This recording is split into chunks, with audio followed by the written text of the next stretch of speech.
बहुत समय पहले की बात है। जंगल में एक पति पत्नी रहा करते थे। वे दोनों काफी दुखी थे क्योंकि उनकी कोई संतान नहीं थी।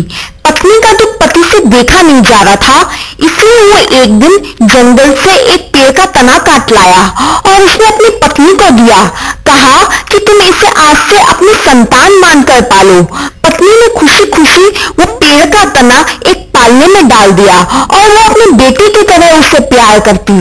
पर 3 दिन बाद ही दोनों पति पत्नी आश्चर्यचकित रह गए। वे दोनों खुशी से झूम उठे क्योंकि उस दिन पालने में पेड़ का तना नहीं बल्कि एक प्यारा सा लड़का था। उन दोनों ने उसका नाम प्यार से पिलिपका रख दिया। वे दोनों पिलिपका से बहुत प्यार करते और उसकी हर इच्छा पूरी करते। ऐसे देखते देखते दिन बीत गए और पिलिपका काफी बड़ा हो गया। एक दिन पिलिपका ने अपने पिताजी से कहा, पिताजी क्या आप मेरे लिए नाव और चप्पू ला देंगे? पिताजी ने पूछा, क्या करोगे तुम नाव और चप्पू का?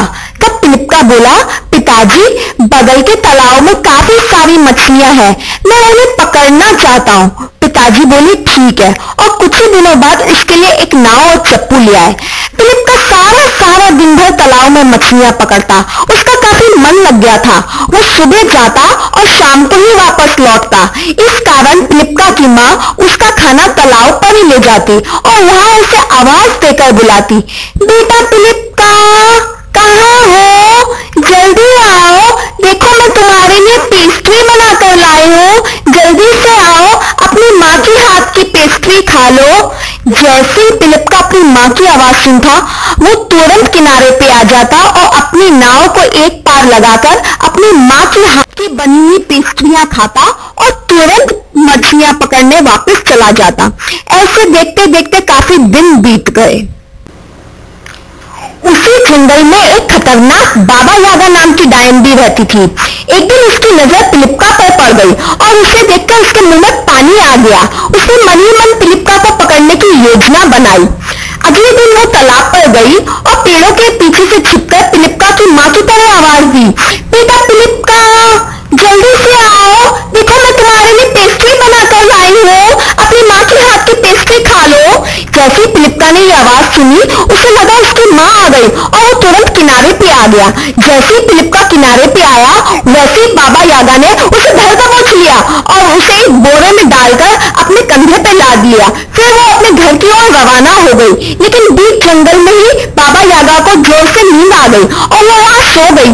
मौके का फायदा उठाते हुए पिलिपका बोरे में से बाहर आ गया और उसने उस बोरे में बड़े बड़े पत्थर भरकर उस बोरे को रस्सी से बांध दिया। जब बाबा यागा सोकर उठी तो उसने फिर से वो बोरा अपने कंधे पे लाद लिया और वो अपने घर की ओर रवाना हो गई। घर पहुंचकर उसने अपनी बेटी से कहा, जल्दी से इस बोरे को खोल और देख मैं क्या लाई हूं आज हमारे खाने के लिए। कई दिन हो गए थे हमने आदमी का मांस नहीं खाया था, आज हमें आदमी का मांस खाने मिलेगा। उसकी बेटी खुश हो गई और उसने जल्दी जल्दी से वो बोरा खोला। जैसे ही उसने बोरा खोला, बाबा यागा गुस्से से आग बबूला हो गई। उसकी आंखों से खून टपकने लगा। वो जोर जोर से चिल्लाने लगी, बोली, पिलिपका तू समझता क्या है? तू जानता नहीं कि तूने किससे पंगा लिया है? मैं इस जंगल की सबसे खतरनाक डायन बाबा यागा हूँ। तू मुझसे बच नहीं सकता। मैं तुझे खाए बिना नहीं छोड़ूंगी। अगले दिन बाबा यागा डायन फिर से तालाब पर गई और पेड़ों के पीछे से छिपकर उसने पिलिपका की माँ की तरह आवाज दी, बेटा पिलिपका जल्दी से आओ, देखो मैं तुम्हारे लिए पेस्ट्री लाई हूँ। जैसे पिलिपका ने ये आवाज सुनी, वो समझ गया कि बाबा यागा डायन फिर से आई है। वो जोर जोर से चिल्लाने लगा, बोला, मैं जानता हूँ तू बाबा यागा डायन है, मेरी माँ नहीं। तू मुझे पकड़ने आई है, पर मैं तेरे चंगुल में फंसने वाला नहीं। मेरी माँ की आवाज बहुत बारीक है, तेरे जैसी नहीं है। जैसे बाबा यागा ने ये बात सुनी, वो दौड़ती हुई एक लोहार के पास गई और लोहार को जाकर बोली कि तू हथौड़ा मार मार के मेरी जीभ को इतना पतला बना दे ताकि मैं कोयल की तरीके से मीठा मीठा बोल सकूं। लोहार ने उसकी बात मानकर हथौड़ा मार मार के उसकी जीभ को एकदम पतला बना दिया और बाबा यागा दौड़कर फिर से तालाब पर गई और पेड़ों के पीछे से छिपकर उसने उसकी माँ की तरह आवाज दी। इस बार पिलिपका समझा कि सचमुच उसकी माँ आ गई है। और वो तुरंत किनारे पे आ गया। जैसे वो किनारे पर आया वैसे ही बाबा यागा ने उसको कसकर पकड़ लिया और बोरे में डालकर अपने कंधे पे लादकर घर ले गई। घर ले जाकर बेटी को बोली, देख आज मैं सचमुच पिलिप्का को पकड़ के ले आई हूँ, जल्दी से इस बोरे को खोल। बेटी एकदम खुश हो गई। वो गाने लगी, मौजा कुल मिला के मौजा टक टक टक टक, मौजा कुल मिला के मौजा। बाबा यागा डायन अपनी बेटी से बोली, मैं किसी काम से बाहर जा रही हूँ, तब तक तू इस पिलिप्का को पका के रख, फिर हम दोनों मिल बांट कर इसको खा लेंगे। बेटी बोली, ठीक है माँ।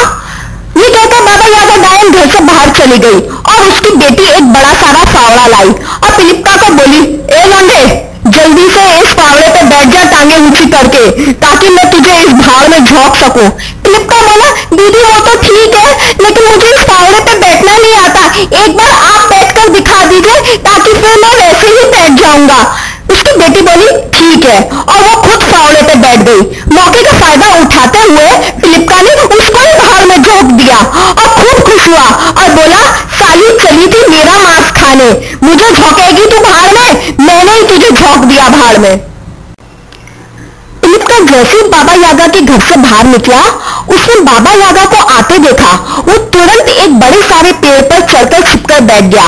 बाबा यागा अपने घर में घुसी तो घर के अंदर आदमी के मांस के पकने की दुर्गंध सुनकर उसके मुंह से लार टपकने लगी। वो खुशी के मारे झूमने लगी, नाचने लगी, गाने लगी, झूम बराबर झूम बराबर झूम, झूम बराबर झूम बराबर झूम। बाबा यागा ने भाड़ में से पकता हुआ मांस निकाला और उसे गर्मा गर्म खाने लगी। जैसे वो खा रही थी वो जोर जोर से चिल्ला रही थी, लगता है ऊपर वाले ने बड़ी फुर्सत से इस पिलिप्का को बनाया है, क्या इसकी टांगे हैं, क्या इसकी हाथ है, और वो हड्डियां चीस चीस के बाहर फेंक रही थी। तभी पिलिप्का पेड़ के पीछे से छिपकर बोला, खाती जा अपनी बेटी के मांस के गुण गाती जा। जैसे बाबा यागा ने ये बात सुनी वो गुस्से से आग बबूला हो गई। वो दौड़कर बाहर गई और उसने पेड़ पर पिलिप्का को बैठे देखा। वो बोली, तू कैसे बच गया? मैं तुम्हें जिंदा खा जाऊंगी, कैसे चला जाऊंगी, पिप्पी से लौटा और इतनी अकल। और वो अपने दांतों से पेड़ को काटने लगी, पर उसके दांत टूट गए लेकिन पेड़ नहीं कटा। बाबा यागा दौड़कर लोहार के पास गई और बोली, बेचारा लोहार डर के मारे एक आरी ले आया। बाबा यागा ने वो आरी ली और उससे पेड़ काटने लग गई, लेकिन आरी टूट गई, पेड़ नहीं कटा। ये देखकर बाबा यागा गुस्से से आग बबूला हो गई। वो फिर से लोहार के पास गई और बोली, मैं तुझे तेरे बच्चों को कच्चा खा जाऊंगी, तू मुझे जल्दी से एक कुल्हाड़ी दे दे। लोहार ने उसे कुल्हाड़ी दी और वो उससे पेड़ काटने लग गई। तभी पिलिप्का ने आसमान में कुछ हंसों को उड़ते हुए देखा। उसने उन्हें आवाज लगाई, हे मेरे प्यारे दोस्तों, मेरी मदद करो, मुझे जल्दी से मेरे मम्मी पापा तक पहुंचा दो, वो मेरी राह देख रहे हैं। और हंसों की मदद से पिलिप्का अपने माँ बाप तक पहुंच गया। पर बाबा यागा बदहवास होकर पेड़ काटती रही। तभी एक बड़ा सारा पेड़ का तना आकर गिरा और बाबा यागा उसके नीचे दबकर हमेशा हमेशा के लिए मर गई।